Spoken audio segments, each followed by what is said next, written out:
Men 9 yoshimdan boshlab kolxozda ishlaganman. Hamma frontga ketgan edi. Xotinlar, bobolar qolgan edi. Biz ko'rgan kunlarda bu hozirgi yoshlar ko'rmasin. Ayanchli hayot kechirdik biz. Biz yetim emasdik. Otamiz bor edi, onamiz bor edi. Xo'p, qornimiz to'yib non yemaganmiz.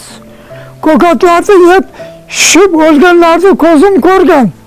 Bunchalik hayotning o'zgarib ketishi xayolimizga ham kelgan yo'q edi. Men 100 yillik hayoti ko'z oldimdan o'tkazaman-da. Bunaqangi sharoit, bunaqangi g'amxo'rlik, bunaqangi mo'lko'llik ko'rmaganmiz. Allohga hisobda shukr qilamiz biz.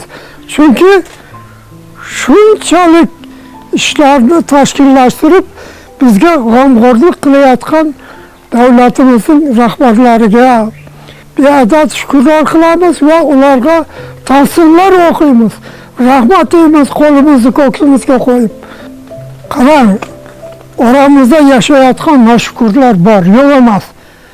Kam sonli bo'lsa ham bor shunaqangilar. Bular qarang, o'zining kallasini qayta qurish kerak ular. Ukrainadan bir guruhda ota-onasi yo'q sag'ir-bolalarni olib keldi. Bu 42-43 yillarim edi. Shunda oyog'imizdagi kiyimimizni olib berdi, üstimizdagi kiyimimizni olib berdi. Yalangoyoq, yalangbosh qor kesib yig'lab uyga qaytib kelganmiz. Arpa topilsa juda katta gap edi. Shu ham topilmasdi. Kunjara yedik, ko'katni yedik, har xil o'simliklarning ildizlarini kavlab yedik. Hozirgi kundagi dasturxonga qarasangiz, odamning jonidan boshqa hamma narsa topiladi. Hamma narsa muhayyo. Bunaqangi sharoit bo'lmagan. Ko'zimga yosh keladi. Haligi o'tirganlarga aytaman. Ey, shukr qilinglar. Allohga beadad shukr qilinglar. Chunki bu sharoit ilgari yo'q edi. Men aytib berayotgan shu ilgarigi tushkunliklar, yetishmovchiliklar,